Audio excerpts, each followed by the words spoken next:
The sun was barely up when I heard screaming from the driveway. I ran outside to see Karen, the HOA tyrant everyone in our neighborhood whispered about, grabbing my niece by the arm and pushing her toward a police car. "She can't wear those. Arrest her!" Karen yelled like she had the entire law in her pocket. My heart pounded. This was my land, my house, my family. I stepped forward trying to pull my niece away, but Karen shoved me back with surprising strength. "Who do you think you are? I make the rules here," she barked.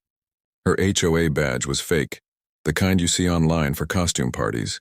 But she waved it like it was real, and somehow the two officers standing near the car hesitated. My niece, tears streaking her face, looked at me. I could see the panic in her eyes, but also the fire I knew ran in our family. Then something inside me clicked. I wasn't just a dad. I'd spent years in the military. I had been trained for moments like this. Calmly, I reached into my pocket and pulled out my phone, already recording. Karen froze for a split second, realizing maybe I wasn't as powerless as she thought. And then, out of nowhere, a shadow appeared behind Karen.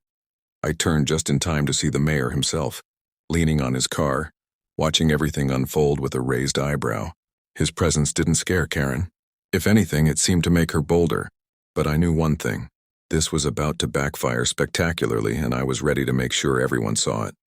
The air was thick. Every neighbor who had peeked out their windows was holding their breath. Karen's fake authority was about to collide with real power, and she had no idea what was coming. I stepped closer, keeping my voice steady, though my fists were clenched. "She's wearing what she wants. This is my property." The officers flinched, glancing between Karen and me. Karen's face twisted with rage. "You can't talk to me like that. I'm enforcing the HOA rules." Then she did it.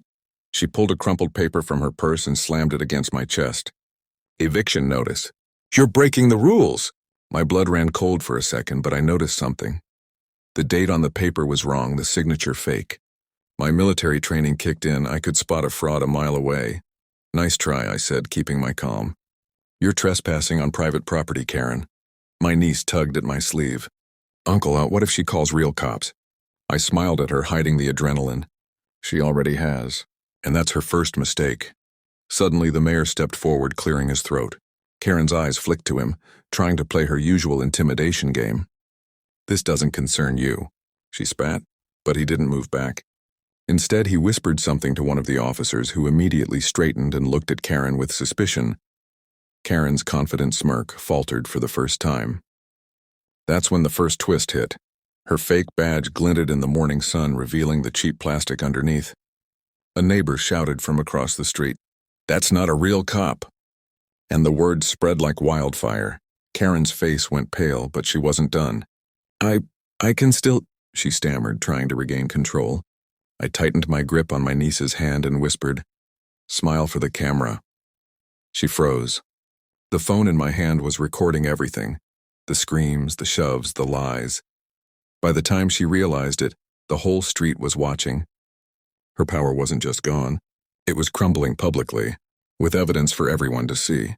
And deep down, I knew this was just the beginning. Karen's hands were shaking now, and she tried one last desperate move, pointing at my niece like she had some authority. "Call the police. She's violating the dress code." But the officers didn't move.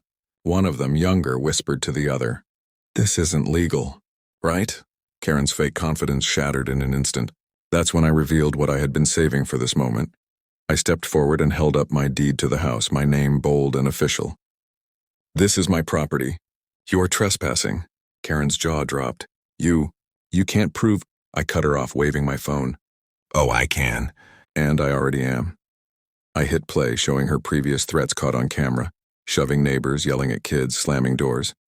Every lie, every abuse documented. The mayor, still leaning casually against his car, raised his eyebrows. A slow smile formed on his face. Karen's mouth opened and closed, but no words came out. Then came the second twist. One of the officers finally stepped forward, shaking his head. "Sir, we're calling in the real police. This woman's impersonating law enforcement."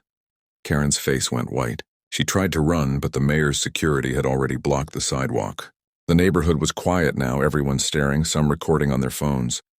My niece looked at me, eyes wide. "Uncle, you really are like a superhero."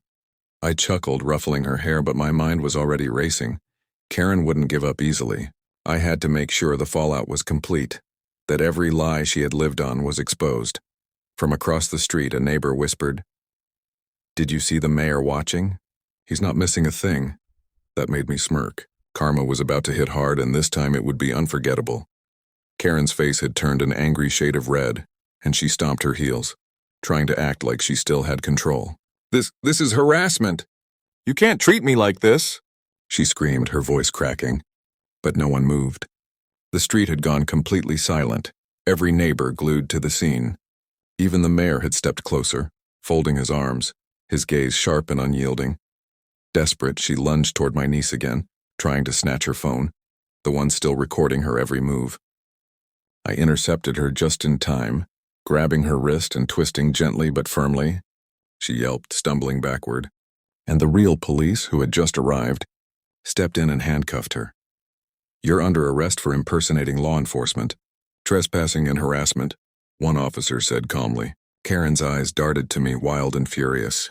This isn't over," she spat. I shrugged. "It's over the moment you decided to abuse power." Then came the twist no one expected. As the officers led her away, Karen's assistant, a quiet, nervous woman who had been lurking in the background, pulled out a folder and waved it. "Wait, she's hiding something. HOA documents, illegal fees, fraud," everyone gasped. The mayor's eyebrows shot up. That folder was enough to trigger an investigation into Karen's entire HOA reign. My niece let out a relieved laugh, finally feeling safe. "Uncle, she really thought she could win?" I smiled, squeezing her hand. "She underestimated us. And the law." By the time the sun was high, Karen was being driven off in a real police car, still yelling threats that no one paid attention to. The neighbors cheered quietly, some clapping, some just shaking their heads in disbelief. The mayor stayed for a moment, looking at me, then nodded approvingly. "You handled that well," he said. "Not everyone has the courage to stand up when someone abuses power like that." I nodded, feeling a mix of pride and relief. But deep down I knew this wasn't the end. Karen had made enemies, and her revenge could come from anywhere. But for now, justice had its moment. That night, Karen didn't sleep. In her tiny, cluttered apartment, she pounded her fists on the table, glaring at the stack of HOA records and threat letters she had saved for years. She muttered to herself, "They think this is over. They'll pay." Her phone buzzed, an unknown number, and she answered, whispering, "Yes, start the plan. Make it look legal this time." Meanwhile, the next morning, our street was buzzing. Word had spread that Karen had been arrested, but whispers began.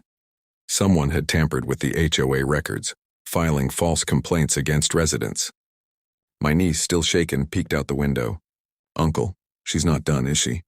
I shook my head, scanning the neighborhood. Something felt off.